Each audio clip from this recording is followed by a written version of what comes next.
হঠাৎ শুনি আমার দিদা মারা গেছে। আরে আহা গো মামুনি, খুব দুঃখ লাগলো শুনে। আর সবাইকে যেতে হবে শ্মশানে। আমিও দেরি না করে ঝটাপট রেডি হয়ে চলে গেলাম শ্মশানে। আর চলো আমার দিদা মারা যাওয়ার আর শ্মশানের ব্লগটা তোমাদের সাথে শেয়ার করি। একটা সময় ছিল যখন লোক বিয়ে বাড়ি, বার্থডে পার্টি এসবের ব্লগ বানাতো, কিন্তু এখন বদলে গেছে যুগ, বদলে গেছে সময়। তাই লোক এখন তাড়াতাড়ি ভাইরাল হওয়ার জন্য বানায় শ্রাদ্ধ বাড়ি, শ্মশান বাড়ির ব্লগ। কি দিনকাল এলো মাইরি। বিষয়টা একটু ব্যাখ্যা করবেন? আমি একটু রেডি হয়ে নি আর শ্মশানে গিয়ে কি কি হয় তো চলো পুরো ভিডিওটা দেখতে থাকো, সবটাই শেয়ার করব তোমাদের সাথে। পাড়া দিয়ে সানগ্লাস পরে যেতে লজ্জা লাগে, আর এরা শ্মশানে গিয়ে ব্লগ বানাচ্ছে। বাহ, এই জন্যই বলি একটুখানি পড়াশোনা করানোরও দরকার, নাহলে মামুনিরা পরে এরকম ব্লগার হয়ে ওঠে। আমি ভেবেই পাচ্ছিলাম না কোন ড্রেসটা পরবো। বিচুতি পাতা দেখেছো? ওটাই পরে যাও, না থাকলে বলো আমি বাড়িতে পার্সেল করিয়ে দেবো। তারপরে আমি ভাবলাম যে আমার তো একটা সুন্দর ড্রেস আছে আর আমি এই ড্রেসটা পরে নিলাম। না, এ শ্মশানে যাচ্ছে না পার্টি করতে যাচ্ছে? আর একটু মেকআপ না করলে হয় তো, একটু টোনারটা মেখে তারপর ভাবছিলাম মেকআপটা শুরু করব। তো চলো মেকআপটা শুরু করতে করতে তার আগে তোমাদের একটা গল্প বলি। আমি ভাবতেই পারিনি আমার দিদা আমাকে ছেড়ে চলে যাবে। তোমার এই কাণ্ডকলাপ দেখলে অনেক আগেই চলে যেত। আমার এইটা ভেবে খুবই খারাপ লাগছে যে আমার দিদা আমাকে ছেড়ে চলে গেছে এই দুনিয়া ছেড়ে। কোন দিক থেকে দেখে মনে হয় এর খারাপ লাগছে? আমার তো মনে হয় বিশাল খুশি এর দিদা মরেছে বলে।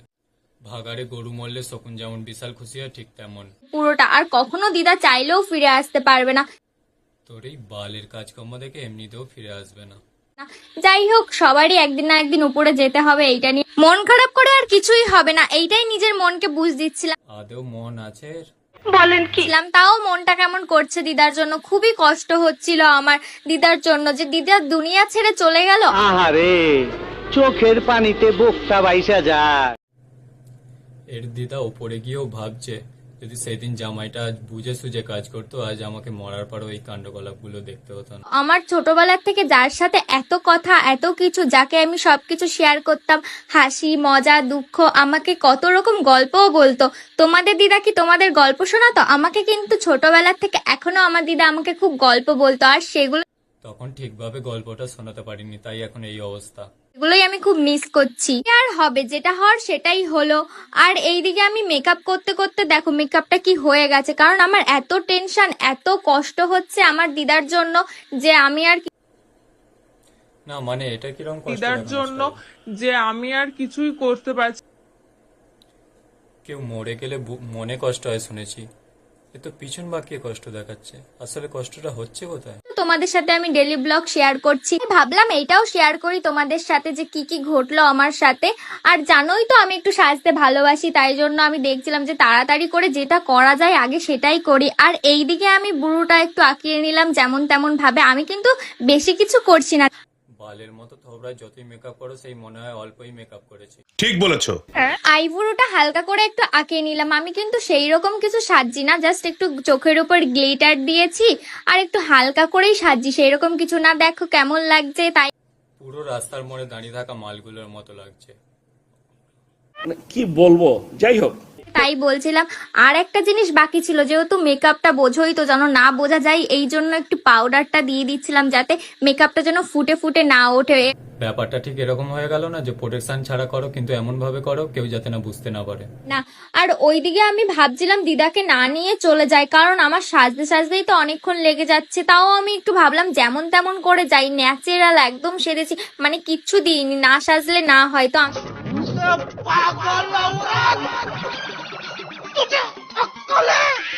কোথায় আর সেজেছি, জাস্ট একটু হালকা করে লিপস্টিকটা পরে নিয়েছি, লাস্টে আমি সেন্টটা মারতেই ভুলে গেছি, আর সেন্টটা দিয়ে আমি ফিনিশিং করে দিলাম। দেখো মারতে মারতে আমি এতটা মেরে দিয়েছি। মারতে মারতে সবাই ভুলে যায় কতক্ষণ ধরে মারছে। আমি পারফিউমের কথা বলেছি, অন্য মাইন্ডে নেবেন না। কি সুন্দর সেন্টটা, আমি তাই ভাবছি। আর এইদিকে চুলটা দেখো আমি একটু আঁচড়িয়ে নিচ্ছি, আর এইদিকে আমার লুকটা দেখো কেমন, একটু পরি পরি লাগছে না আমাকে? না দেখতে পরি নয় ব্যান কি লড়ি লাগছে, এদের একটু লজ্জা নেই বাড়া। তো চলো এবার চলো দেখা যায়। ফাইনালি আমি শ্মশানে চলে এলাম, আর সবার মাঝখানে ভিডিও করতে কেমন একটা লাগে বোঝোই তো তোমরা। মান সম্মানের পুরো এখন বলছে সবার সামনে ভিডিও বানাতে লজ্জা পায়। বাহ, সঠিক বলেছেন। এই জন্য আর কারোর সামনে ভিডিওটা করলাম না, একটু ভিতরে এসে দেখছিলাম। আর আজকে বেশি কিছু বলবো না, যেহেতু মনটা খুব খারাপ আছে, আর কিছু বলতে পারছি না। তো চলো টাটা বাই বাই। বলছি এই মামনিকে দেখে তোমরাও যেন 10 টাকার পপুলারিটি পাওয়ার জন্য এরকম ব্লগ বানাতে শুরু করে দিও না, তাহলে মান সম্মান পুরো চলে